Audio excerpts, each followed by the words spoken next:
Assalamualaikum warahmatullahi wabarakatuh. Kami dari kelompok 1 memaparkan bab 3 mengenai liabilitas pendek. Nah, dengan anggota yang pertama saya sendiri Ali Saiful NPM 139, yang kedua Sri Ayu NPM 140, yang ketiga Gusti Ayu Dira 51, yang keempat Alif Yanur 53, yang kelima Nikmanur Aika NPM 197, yang keenam Adelia Tabita NPM 217, yang ketujuh Naufal Bayu NPM 269.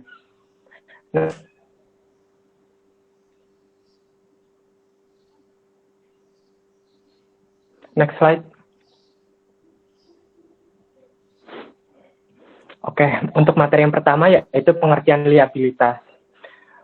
Badan Standar Akuntansi Internasional telah mendefinisikan liabilitas sebagai kewajiban perusahaan di masa kini yang timbul dari peristiwa di masa lalu.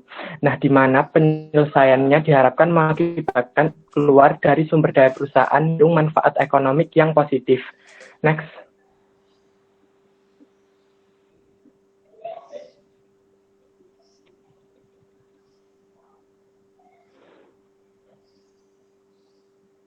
Nah, berdasarkan pengertian tersebut, liabilitas memiliki 3 karakteristik penting. Di antaranya yaitu, yang pertama, liabilitas merupakan kewajiban di masa kini. Peristiwa serta yang ketiga, liabilitas mengakibatkan arus keluar dari sumber daya, baik kas, barang, maupun jasa. Nah, oleh karena itu kan mengakibatkan pengeluaran di masa depan atas aset maupun jasa yang dimiliki oleh perusahaan.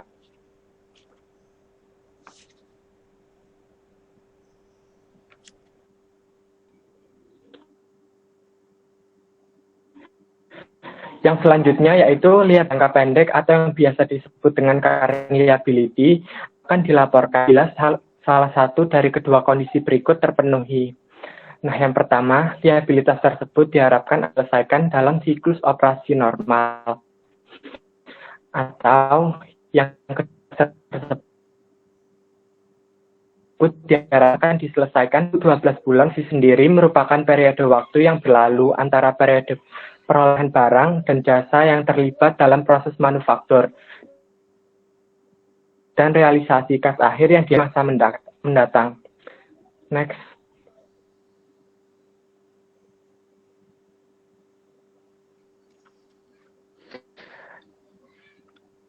Nah, berikut ini beberapa contoh liabilitas jangka pendek yang umum kita ketahui.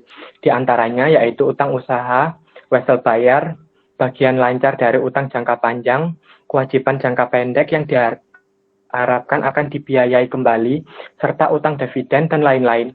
Nah, untuk pengertiannya masing-masing akan dijelaskan oleh teman saya, Alifianur Ramhawati. Terima kasih. Selanjutnya pengertian dari utang usaha. Utang usaha sendiri adalah nilai yang harus dibayarkan perusahaan terkait dengan perlengkapan, barang, atau jasa yang dibeli pada suatu periode akuntansi. Pembayaran pembelian itu tidak harus saat itu juga, bisa dicicil gitu loh. Terus kewajiban membayarnya itu dalam waktu 1 tahun.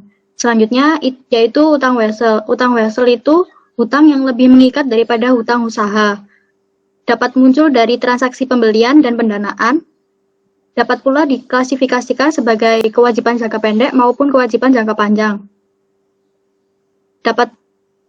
Nah, dalam wesel bayar ini, ada juga yang wesel bayar berisi dengan utang bunga maupun dengan tidak utang bunga. Selanjutnya adalah utang dividen. Utang dividen ini adalah jumlah yang harus dibayar perusahaan kepada para pemegang saham sebagai akibat dari otorisasi Dewan Direksi. Nah, otorisasi ini ditetapkan pada RUPS atau Rapat Pemegang Saham yang sudah disetujui oleh semua pemegang saham.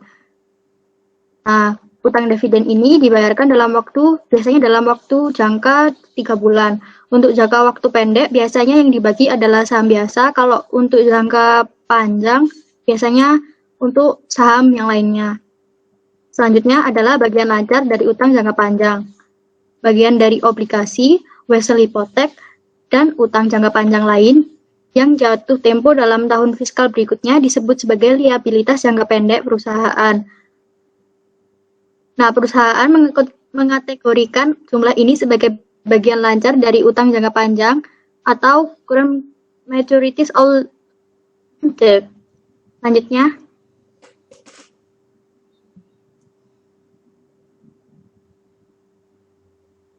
Selanjutnya, kewajiban jangka pendek yang diharapkan dibayar kembali. Kewajiban jangka pendek yang diharapkan kembali ini biasanya berbentuk kayak jasa atau barang kepada para karyawan atau para pembeli gitu.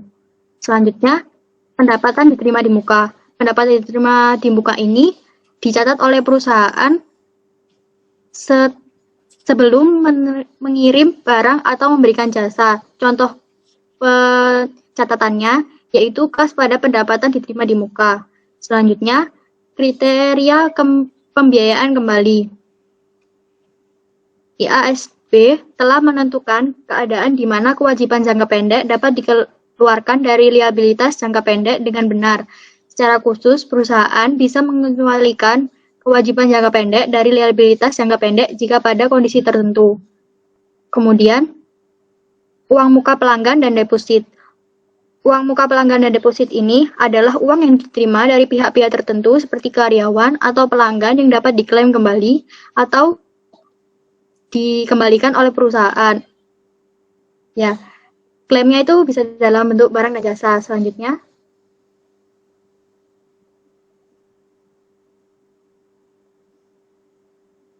ada utang pajak penjualan. Biasanya dijumpai pada retail seperti Superindo, Lotte-Mart, dan teman-temannya. Nah, perusahaan retail harus menagih PPN atau pajak kepada para pembelinya. Pertambahan nilai dari pelanggan atas pengalihan aset pribadi berwujud dan atas jasa tertentu ke pemerintah yang sesuai. Nah, cara pencatatannya itu kas atau piutang usaha pada penjualan dan utang pajak penjualan. Selanjutnya ada utang pajak penghasilan. Nah, perusahaan harus membayar mereka setiap tahunnya sesuai dengan jumlah laba tahunan. Kemudian ada liabilitas terkait karyawan. Yang pertama adalah pemotongan gaji. Pemotongan gaji itu biasanya diambil dari pajak jaminan sosial gitu. Terus nanti diberikan kepada pemerintah. Terus ada asuransi kesehatan, kalau misalnya ada kecelakaan gitu. Terus ada pemotongan pajak penghasilan. Selanjutnya,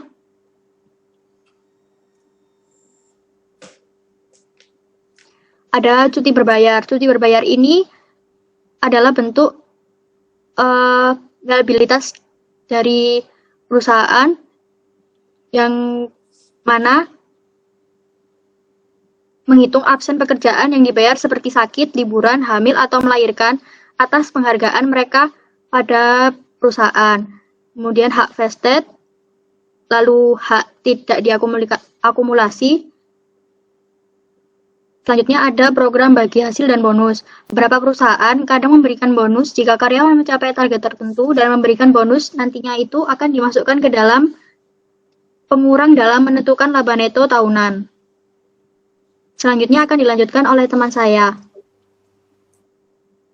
Cek. Sebelumnya mohon maaf, saya Gusti Ayu, NPM 151 yang share screen. Saya pakai 2 device karena laptop saya tidak bisa on mic-nya.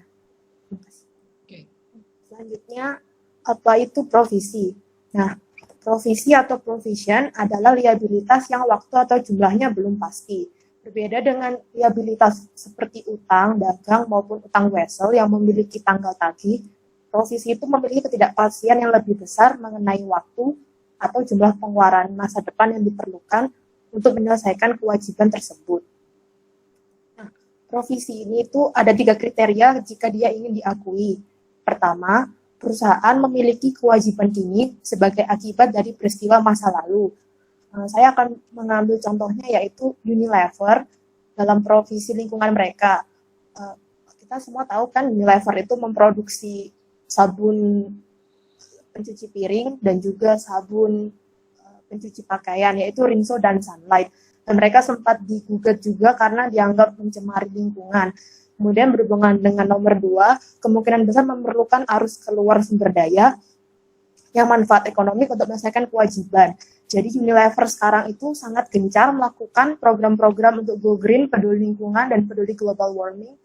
Seperti mereka mendanai banyak sekali desa-desa di Indonesia maupun dunia, kemudian menyumbang banyak sekali ke berbagai environment organization karena atas bentuk kewajiban mereka, karena secara tidak sengaja dalam tanda kutip mereka merupakan salah satu penyumbang polusi air terbesar di dunia. Kemudian yang berkaitan dengan nomor 3, perkiraan yang dapat diandalkan dapat dibuat jumlah kewajiban. Nah, ini tuh provisi itu kan karena kerusakan lingkungan itu tidak bisa diukur secara real ya kerusakannya.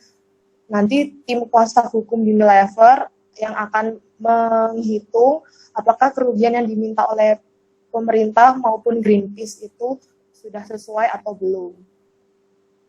Jadi provisi itu mengenai jumlah kewajibannya itu tidak pasti dan semua akan bergantung sesuai situasi dan kondisi. Kemudian contoh pengakuan yang lain yaitu misalnya seperti garansi. Garansi itu kita seperti membeli barang, misalnya handphone, lalu setelah beberapa hari dipakai, tiba-tiba handphonenya mati tanpa sebab. Nah, itu kita bisa melakukan klaim, dan perusahaan nanti akan menilai apakah gugatan kita mengenai barang itu tidak bisa digunakan itu karena kesalahan kita atau cacat pabrik. Dan nanti biasanya selama masa garansi, kita bisa menerima penggantian, mulai dari servis gratis hingga ditukar produk baru. Kemudian ada gugatan, seperti yang Unilever yang sudah saya jelaskan tadi, maupun pengembalian dana. Nah, contohnya ini salah satu perusahaan fashion dunia, Dior, atau dibaca Zadore, itu mereka mengembalikan dana kepada konsumen yang merasa tidak puas akan pakaian mereka. Jadi, kalau kita berbelanja di Zadore, lalu kita merasa kenapa bajunya kurang cocok, meskipun tidak ada aturan hukum tertulis, pihak mereka mau mengembalikan uang kita jika kita merasa barangnya tidak cocok dipakai kita. Terima kasih. Yang selanjutnya akan dilanjutkan oleh teman saya. Pengukuran provisi. Menurut IFRS, dalam pengukuran provisi, jumlah yang diakui harus menjadi estimasi terbaik dari pengeluaran yang dibutuhkan untuk menyelesaikan kewajiban. Estimasi terbaik merepresentasikan jumlah yang akan dibayar perusahaan menyelesaikan kewajiban pada tanggal laporan posisi keuangannya. Next.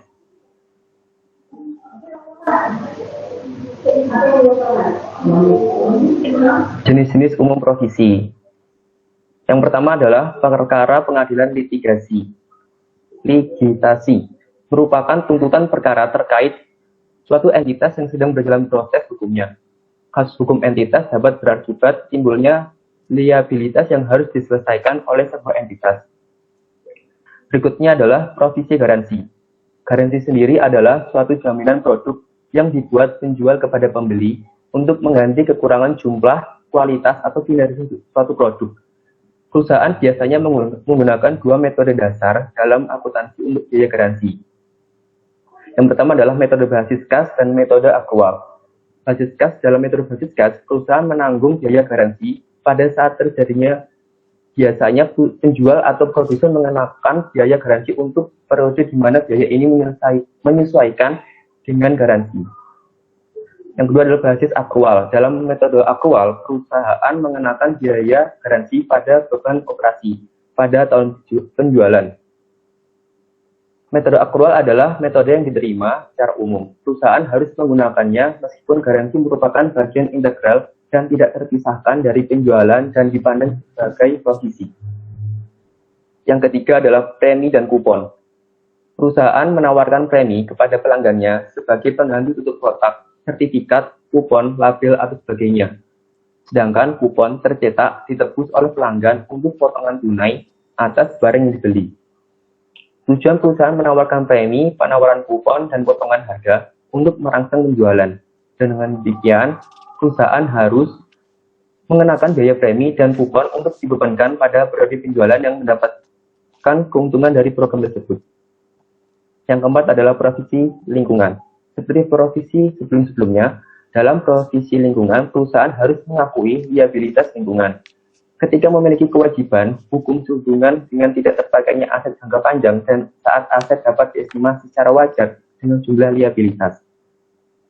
Perusahaan pada umumnya berkewajiban untuk menanggung biaya yang terkait dengan penghentian penggunaan aset. Apakah perusahaan mempekerjakan pihak lain untuk melakukan kegiatan penghentian atau melakukan kegiatan dengan tenaga kerja dan peralatannya sendiri?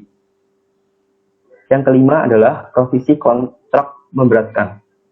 Kontrak memberatkan adalah kontrak di mana biaya yang tidak dapat dihindari untuk memenuhi kewajiban manfaat ekonomi yang diharapkan akan diterima. Contoh kontrak yang memberatkan ini adalah kerugian yang diakui pada komitmen pembelian yang tidak dapat dibatalkan dan tidak menguntungkan terkait dengan item persediaan. Yang keenam adalah provisi restrukturisasi. Restrukturisasi sendiri didefinisikan sebagai program yang direncanakan dan dikendalikan oleh manajemen dan perubahan material terkait lingkup bisnis yang dilakukan oleh perusahaan atau cara menjalankan bisnis tersebut. Yang ketujuh adalah asuransi diri.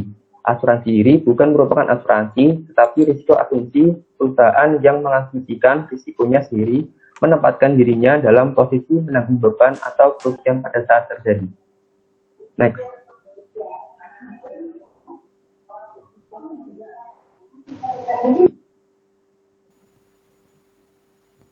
Selanjutnya, liabilitas kontingensi. Liabilitas kontingensi tidak diakui dalam laporan keuangan karena merupakan 1. Kewajiban yang belum dipastikan sebagai kewajiban kini. 2. Kewajiban kini yang tidak berkemungkinan besar bahwa pembayaran dilakukan. Atau 3. Kewajiban kini di masa estimasi yang andal atas kewajiban tersebut tidak dapat dilakukan. Contoh liabilitas kontingensi adalah perkara pengadilan di mana perusahaan mungkin mengalami kekalahan, dan jaminan sehubungan dengan koleksibilitas piutang. Aset kontingensi. Aset kontingensi adalah aset yang mungkin timbul dari kejadian masa lalu, dan keberadaannya akan dikonfirmasi dengan terjadinya atau tidak terjadinya kejadian tidak pasti di masa yang akan datang, di mana kejadian tersebut tidak sepenuhnya berada dalam pengendalian perusahaan. Aset kontingensi umumnya adalah kemungkinan penerimaan uang dari hadiah, donasi, bonus, kemungkinan pengembalian dana dari pemerintah dalam sengketa pajak, kasus pengadilan tertunda yang kemungkinan besar hasilnya menguntungkan. Next.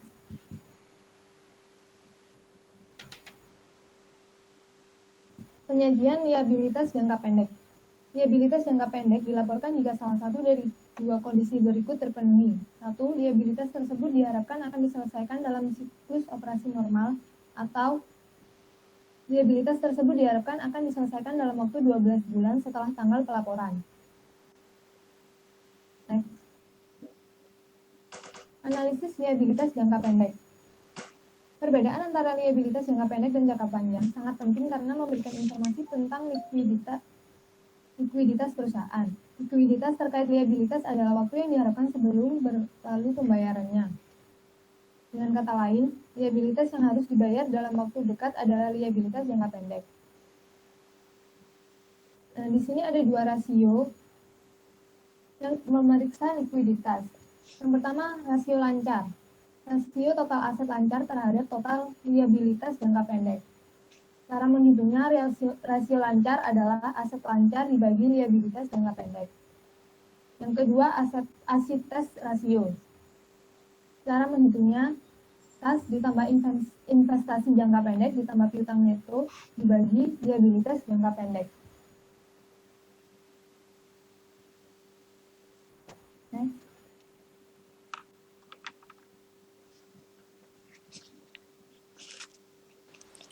Selanjutnya, di sini saya akan menjelaskan salah satu soal yang saya ambil dari buku AKM 2.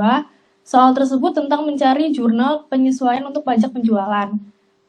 Selama bulan Juni, Daniel Butik memiliki penjualan tunai sebesar 265.000 dan penjualan kredit sebesar 153.700. Keduanya termasuk pajak penjualan 6% yang harus dikirim ke pemerintah pada tanggal 15 Juli. Diminta buatlah ayat jurnal penyesuaian yang harus dicatat untuk menyajikan laporan keuangan tanggal 30 Juni secara wajar. Jawabannya sebagai berikut. Cara mencari jurnal penyesuaiannya adalah penjualan ditambah pajak penjualan, yaitu sebesar penjualan tunainya adalah 256.000 ditambah penjualan kredit sebesar 153.700 sama dengan 418.000. Setelah itu, kita menghitung penjualan yang tidak termasuk pajaknya, yaitu sebesar 418.000 hasil dari perhitungan di atas dibagi menjadi 6%, dan 6%-nya itu diubah menjadi desimal, menjadi 1,06, sama dengan 395.000. Hasil dari 418.000 dikurangi 395.000 adalah 23.700 sebagai pajak penjualan, dan menulis jurnal penyesuaiannya adalah seperti di atas, yaitu penjualan pada hutang pajak penjualan sebesar 23.700. Selanjutnya akan dijelaskan oleh teman saya. Perkenalkan, nama saya Sri Ayu. Saya akan membahas soal kedua yang saya ambil juga dari buku Kieso yang membahas tentang premi dan kupon. Untuk soalnya sendiri, Moleski Company memasukkan 1 kupon di setiap kotak bubuk sabun yang dikemasnya, dan 10 kupon dapat ditukarkan dengan premi sebagai alat dapur. Pada tahun 2010, Moleski Company membeli 8.800 premi masing-masing seharga $90 dan menjual 120.000 kotak bubuk sabun seharga $3,30 per kotak. 44.000 kupon disajikan untuk ditebus pada tahun 2010. Diperkirakan bahwa 60% kupon pada akhirnya akan ditebus. Diminta, buatlah seluruh ayat jurnal yang akan dibuat relatif terhadap penjualan bubuk sabun dan program premi pada tahun 2010. Cara penjurnalannya, jurnal yang pertama kali harus ditulis adalah Moleski Company membeli 8.800 premi masing-masing seharga $90. Untuk jurnalnya adalah persediaan premi pada kas senilai 8.800 dikalikan $90 tadi, yaitu $792.000. Lalu yang kedua, Moleski Company menjual 120.000 kotak bubuk sabun seharga $3,30 per kotak. Untuk penjualannya ini dicatat dengan jurnal kas debit pada penjualan kredit senilai 120.000 kali $3,30, yaitu $396.000. Lalu transaksi ketiganya yaitu 44.000 kupon disajikan untuk ditebus pada tahun 2010. Untuk premi tersebut dapat ditukarkan dengan 10 kupon, sehingga satu premi ini dihitung 44.000 dibagi 10 dikalikan $90 yang harga dari preminya tadi, sehingga mendapatkan jurnal biaya premi debit pada persediaan premi kredit senilai $396.000. Lalu yang keempat, diperkirakan bahwa 60% kupon pada akhirnya akan ditebus. Jurnalnya yaitu biaya premi debit pada liabilitas atas premi senilai 120.000 dikalikan 60%, yaitu perkiraan bahwa kupon yang akan ditebus tadi, dikurangi 44.000 dan dibagi 10 karena satu premi terdiri dari 10 kupon dan dikalikan $90, sehingga biaya premi yang dikeluarkan yaitu $252.000. Sekian dari kelompok kami. Apabila ada pertanyaan atau saran,